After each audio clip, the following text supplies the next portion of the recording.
Hello everyone, in this video we are going to discuss discourse historical approach। ये historical approach है, इसे अपनाया था एक लिंग्विस्ट थी ऑस्ट्रेलियन जिनका नाम था रुथ वॉर्डक और इनका नाम बहुत ही प्रोमिनेंट है डिस्कोर्स स्टडीज़ के अंदर, CDA के अंदर, क्रिटिकल डिस्कोर्स एनालिसिस के अंदर। और इनकी जो अप्रोच थी डिस्कोर्स हिस्टोरिकल अप्रोच वो भी बहुत ही फेमस है और वाइडली यूज़ किया जाता है, स्टडी किया जाता है। सो इसको आज डिटेल के साथ डिस्कस करते हैं आज के इस वीडियो में। ये जो अप्रोच था, ये इनका अप्रोच ये प्रॉब्लम ओरिएंटेड है, जो कि लिंग्विस्टिक आइटम्स पे फोकस नहीं करता, rather than it focuses on the problem और उसका सोल्यूशन। प्रॉब्लम कौन सी टाइप ऑफ प्रॉब्लम की, एक डिस्कोर्स के अंदर जो है पावर रिलेशंस के रिलेटेड या दूसरे इश्यूज से उनके जो प्रॉब्लम्स है उसको हाईलाइट करता है इस हिस्टोरिकल अप्रोच के थ्रू। और ये अप्रोच जो है इट्स इंटरडिसिप्लिनरी, डिफरेंट डिसिप्लिन का रिलेशन बनता है और ये जो है एब्डक्टिव अप्रोच है। फर्दर हम देखते हैं ये जो है इसका ये मकसद है कि ये एनालाइज करता है और अंडरस्टैंड करता है रिलेशनशिप बिटवीन लैंग्वेज, पावर और आइडियोलॉजी। ये एक्सप्लोर करता है रिलेशनशिप बिटवीन लैंग्वेज, पावर और आइडियोलॉजी का एक सोशल या पॉलिटिकल कॉन्टेक्स्ट में। सो CDA का पर्पस ये ना कि आप लैंग्वेज यूज़ को देखते हैं और उसके पावर रिलेशंस को एक्सप्लोर करते हैं।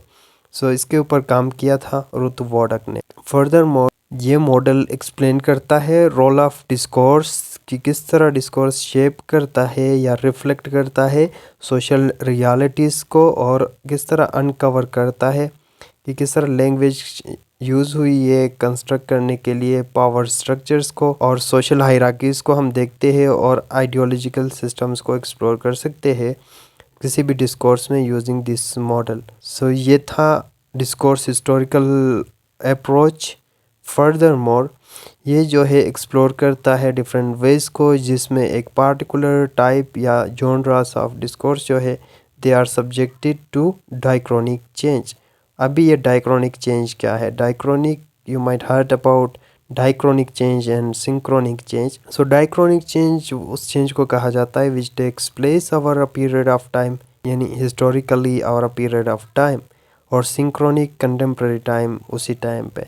सो लैंग्वेज कहता है इस थ्योरी के मुताबिक, इस अप्रोच के मुताबिक लैंग्वेज डीपली सोशल है और ये इंटरट्वाइन करता है सोशल प्रोसेसेस और इंटरेक्शंस के साथ, और हम इन्वॉइस में अंदर इन्वॉल्व होता है पावर और आइडियोलॉजीज़ और उनका इंटरेक्शन, और उसको हम स्टडी करेंगे सिंक्रोनिक और डाइक्रोनिक अप्रोच के through, particularly diachronic because its historical approach. Furthermore, इस थ्योरी के मेजर की कंपोनेंट्स क्या है, मेजर आइडियाज़ क्या है, वो हम देखेंगे। पहले में डिस्कस करते हैं language as a social practice.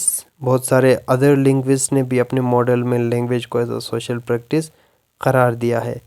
So language as a tool of communication नहीं है, रदर ये एक सोशल इवेंट है, कम्युनिकेटिव इवेंट है और सोशल प्रैक्टिस है जो कि शेप होता है सोशल स्ट्रक्चर्स के थ्रू, पावर रिलेशंस के थ्रू और आइडियोलॉजीज़ के through. Language, discourse and ideology भी मैंने डिस्कस किया हुआ, किस तरह जो है आइडियोलॉजीज़ रिफ्लेक्ट होते हैं डिस्कोर्स के अंदर, उसके जो है हिडन मीनिंग्स और हिडन बायसेस किसी भी डिस्कोर्स में। सो लैंग्वेज यूज जो है it is seen as a form of social action with the real world consequences. फिर दूसरा मेजर पॉइंट है इस थ्योरी का, वो है डिस्कर्सिव स्ट्रेटजीज, जिसमें जो है डिफरेंट स्ट्रेटजीज एम्प्लॉयड किए जाते हैं टेक्स्ट एनालिसिस में। फॉर एग्जांपल लेक्सिकल चॉइसेस को आप देखेंगे, सिंटैक्टिक स्ट्रक्चर्स को देखेंगे, रेटोरिकल डिवाइसेस और आर्गुमेंट पैटर्न्स को देखेंगे। इनको एनालाइज करके आप रिवील कर सकते हैं, अनकवर कर सकते हैं किस तरह पावर और आइडियोलॉजी उस डिस्कोर्स के अंदर एम्बेड है और रिप्रोड्यूस होते हैं उस डिस्कोर्स के अंदर। फिर सोशल और हिस्टोरिकल कॉन्टेक्स्ट एक्सप्लोर करता है ये मॉडल, जिसके अंदर सोसाइटल यानी सोशल नॉर्म्स को देखेंगे और काउंटर बिलीव्स और हिस्टोरिकल इवेंट्स वो किस तरह शेप करता है आपके डिस्कोर्स को। फिर पावर रिलेशंस उस टेक्स्ट के अंदर है उसको देखते हैं एक पार्टिकुलर टाइम एंड प्लेस के हिसाब से। सो क्योंकि ये हिस्टोरिकल अप्रोच है, सो इसका डाइक्रोनिक अप्रोच के थ्रू हम देखेंगे। पावर रिलेशंस को एक्सप्लोर करता है ये थ्योरी, ये अप्रोच, और ये एक्सप्लेन करता है who has the authority to speak, ये पावर किसके पास है, कौन सा बंदा आपके डिस्कोर्स को शेप कर रहा है, कौन सा who has the authority to speak, और वो मार्जिनलाइज कर सकता है दूसरे वॉइसेस को, दूसरे लोगों को दबा सकता है और अपनी डिस्कोर्स को जो है मनवा सकता है पावर के थ्रू। किस तरह पावर रिलेशंस नेगोशिएट होते हैं और मेंटेन होते हैं लैंग्वेज यूज़ में। फिर आइडियोलॉजी और हेजीमनी की बात की है। जो हेजीमन होगा उसका आइडियोलॉजी ही एक्सेप्टेड आइडियोलॉजी होगा, रियलिटी होगा, लैंग्वेज होगी, पावर, डिस्कोर्स, वही सब कुछ। बिकॉज ये मॉडल ये कहता है कि discourse is a site where ideologies are constructed. Ideologies construct होते हैं डिस्कोर्स में, डिसमेंटल होते हैं, फिर कॉन्टेस्ट होते हैं, और फिर हम देखते हैं कि किस तरह वो कंट्रीब्यूट करते हैं रिप्रोडक्शन ऑफ सोशल इनइक्वालिटीज़ और पावर स्ट्रक्चर्स को। फर्दर मोर क्रिटिकल स्टांस लेता है। इसका ये मकसद है कि वो अनकवर करे हिडन मीनिंग्स को, इम्प्लिसिट बायसेस को और सोशल इनजस्टिस को किसी भी डिस्कोर्स के अंदर, और ये चैलेंज करता है अनइक्वल डिस्ट्रीब्यूशन ऑफ पावर को और कंट्रीब्यूट करता है सोशल और पॉलिटिकल चेंज में। सो ओवरऑल हम ये कह सकते हैं कि ये जो है वोडक की जो मॉडल है CDA का हिस्टोरिकल अप्रोच, इसको आप यूज़ करते हुए आप डिफरेंट टाइप ऑफ टेक्स्ट को एनालाइज कर सकते हैं, पॉलिटिकल स्पीचेस को, मीडिया रिप्रेजेंटेशंस को, ऑर्गेनाइजेशनल कम्युनिकेशन और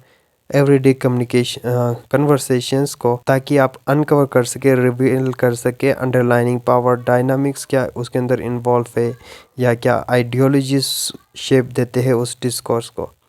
सो ये था रुथ वोडक के मॉडल के हवाले से। Thank you for watching this video.